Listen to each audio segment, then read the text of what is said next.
Les petits détails des plus grands films, bienvenue dans Avez-vous remarqué ?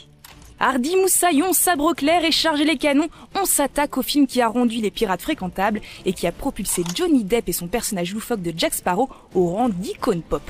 J'ai nommé Pirates des Caraïbes. Mais Depp n'est pas seul sur son bateau dans cette super production puisqu'une Keira Knightley de 17 ans et un Orlando Bloom tout droit sorti du Seigneur des Anneaux l'accompagnent. D'ailleurs, en parlant de Bloom, aviez-vous remarqué un petit quelque chose quant à son personnage de William Turner ? Ce détail se trouve sur son poignet droit et est visible lorsqu'il se bat avec Jack Sparrow dans son atelier. Un petit tatouage à la signification toute particulière. Il représente le numéro 9 dans la langue elfique de Tengwar et Orlando Bloom se les fait en même temps que le reste des acteurs de la communauté de l'anneau à la fin du tournage du film. Le même tatouage est d'ailleurs visible sur l'épaule de Viggo Mortensen, alias Aragorn, dans Les Promesses de l'Ombre de David Cronenberg. Un beau souvenir pour l'acteur et un joli détail qu'il fallait remarquer. Le film nous permet également de noter que tous ces personnages principaux ont un lien avec le monde des oiseaux. Sparrow signifie moineau en anglais, Swan signifie cygne, et William Turner est le nom d'un célèbre ornithologiste. Que le navire du commandeur Norrington, le HMS Interceptor, est le même que celui du rappeur Macklemore dans son clip Can't Hold Us, ou que Production Disney oblige, un Mickey caché se trouve ici, dans la fumée d'un coup de canon au clair de lune. Mais ça bien sûr, vous l'aviez remarqué. Et une bouteille de rhum. Nouvelle rasade pour les matelots avec cet épisode consacré aujourd'hui aux petits détails du second opus de la série des Pirates des Caraïbes, le secret du coffre maudit. Alors rejoignez Jack Sparrow et toute sa bande, on est parti pour un petit tour en mer. Une fois n'est pas coutume, l'un des détails du jour concernera non pas le film en lui-même, mais son affiche. En effet, celle-ci, en plus d'arborer un casting 5 étoiles, a en fait été conçue autour de 3 peintures anciennes. La prise du Kent par Surcouf peint par Garneret pour la pièce centrale, une peinture de l'artiste Willem van de Velde pour le navire attaqué par le Kraken, et enfin une création de Jean Delède pour le navire de gauche sur l'affiche. De quoi vous permettre de briller un peu devant les copains. Bien qu'on ne sache jamais vraiment quand se déroulent les événements de la saga, le secret du coffre maudit nous donne un petit indice avec la lettre de marque proposée à Jack Sparrow par le gouverneur Beckett, signé du roi d'Angleterre de l'époque. Un dénommé George R, comme on peut le voir brièvement ici. George R était la signature du roi George Ier d'Angleterre qui régna de 1714 à 1727, ce qui nous permet enfin de savoir un peu mieux quand se passent toutes ces péripéties. On peut aussi remarquer que les deux pirates au dialecte incompréhensible qui récupèrent le fameux tricorne de Jack Sparrow parlent en réalité chypriote et se disputent sur qui mérite le chapeau et d'être capitaine du bateau, avant de se faire boulotter aussi sec par le Kraken. Ou enfin que le retour de Barbossa est annoncé bien avant son apparition finale, et ce lorsque Jack rend visite à Tia Dalma, et on peut le voir tripoter le chapeau du célèbre capitaine et son singe se réfugier sur une paire de bottes lui appartenant. Mais ça bien sûr vous l'aviez remarqué, non ? Après 2 films en compagnie des pirates les plus fun du cinéma, nous sommes semble-t-il allés jusqu'au bout du monde, titre du 3e épisode de la saga Pirates des Caraïbes, dont on vous propose aujourd'hui de disséquer les petits détails. À bâbord toutes, mais attention, spoiler droit devant. À travers tous les épisodes de la franchise, un objet en particulier connaît un parcours pour le moins atypique, la fameuse épée de cérémonie de l'amiral Norrington. Conçue par Will en personne dans le premier épisode, cette épée commence bien sûr dans les mains de l'amiral, avant que celui-ci soit désavoué dans le second film. Le gouverneur Beckett la rend alors à son propriétaire dans Jusqu'au bout du monde. C'est la même épée que Norrington va utiliser pour tenter de tuer David Jones avant que ce dernier la récupère pour son usage personnel, et qu'il l'utilise lors du combat final contre Jack Sparrow. Après l'avoir perdu puis récupéré, le capitaine du Hollandais volant s'en sert finalement pour tuer Will en lui enfonçant la lame de ladite épée dans le cœur. Sacré parcours pour une drôle d'arme qui aura connu bon nombre de propriétaires et qui finit dans le corps de l'homme qui l'a créée. Après cette scène, on ne revoit pas vraiment l'épée, mais des rumeurs disent qu'elle est à la taille de Will Turner, nouveau capitaine du Hollandais volant. Ce 3e opus nous permet aussi de rencontrer bon nombre de nouveaux pirates, bien souvent inspirés de véritables personnes, comme East West Ching, inspiré de l'authentique pirate chinoise Ching Shi, ou même le plus familier Barbossa, inspiré de Barbarossa, Barberousse, un pirate ayant sévi en Méditerranée. Une jolie réunion de famille donc. Le film nous laisse également apprécier un caméo de Keith Richards, célèbre membre du groupe Rolling Stones, en gardien du code de la piraterie et accessoirement en père de Jack Sparrow. Amusant quand on sait que la principale inspiration de Johnny Depp pour le pirate était le rocker lui-même. Enfin, Disney oblige, la carte de Sao Feng révèle bien plus que la bonne direction puisqu'on peut y voir un Mickey caché ici en bas à droite. Mais ça bien sûr vous l'aviez remarqué. Non, on croyait ne plus revoir notre Jack Sparrow préféré après sa bataille épique à la fin de Pirates des Caraïbes 3. C'était bien mal le connaître puisqu'il est revenu en 2011 avec un nouvel épisode baptisé La Fontaine de Jouvence et dont on va sans plus attendre mettre à jour les détails les plus étonnants. En route matelot! Après 3 films, on a réussi à vous parler de tout ce qui pouvait étonner dans cette saga de Pirates des Caraïbes. Tout sauf le personnage principal lui-même, Jack Sparrow, dont on ne connaît apparemment pas grand-chose. Mais rien que dans son apparence, il est déjà possible de shipper quelques indices, comme ce bijou affichant une étoile et un croissant de lune, symbole de l'islam. Jack serait-il musulman?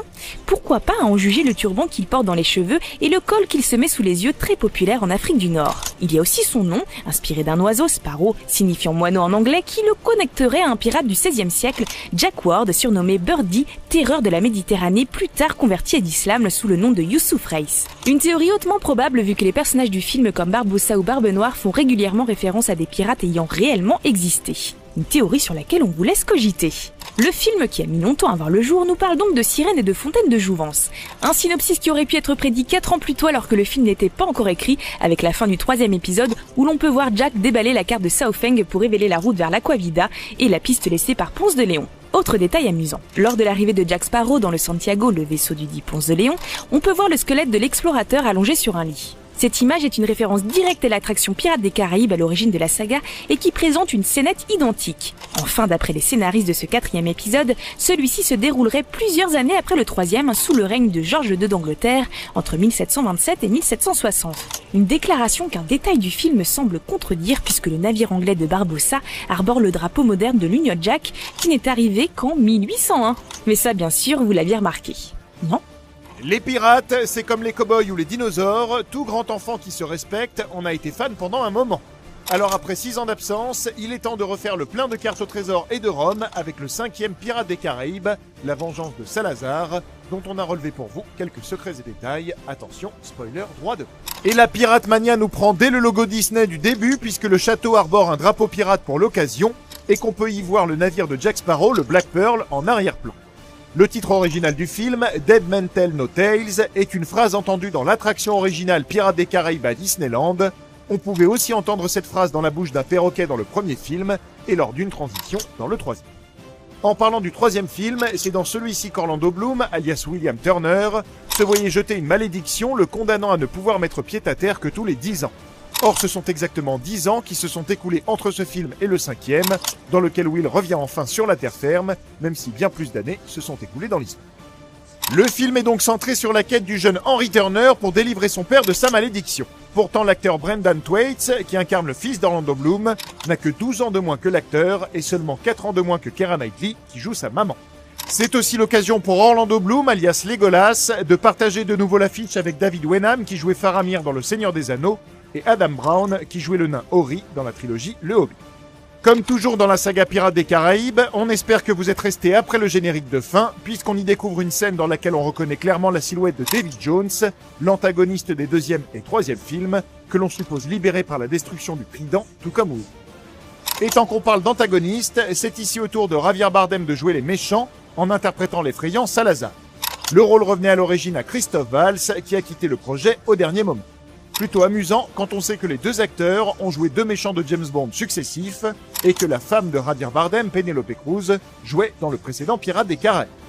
Pour adapter les origines de l'acteur au personnage, tout au long du film, Javier Bardem tient son épée à la manière d'un matador et son nom, qui devait être Capitaine Brand au départ, est devenu Capitaine Salazar, en référence au dictateur portugais Antonio de Oliveira Salazar.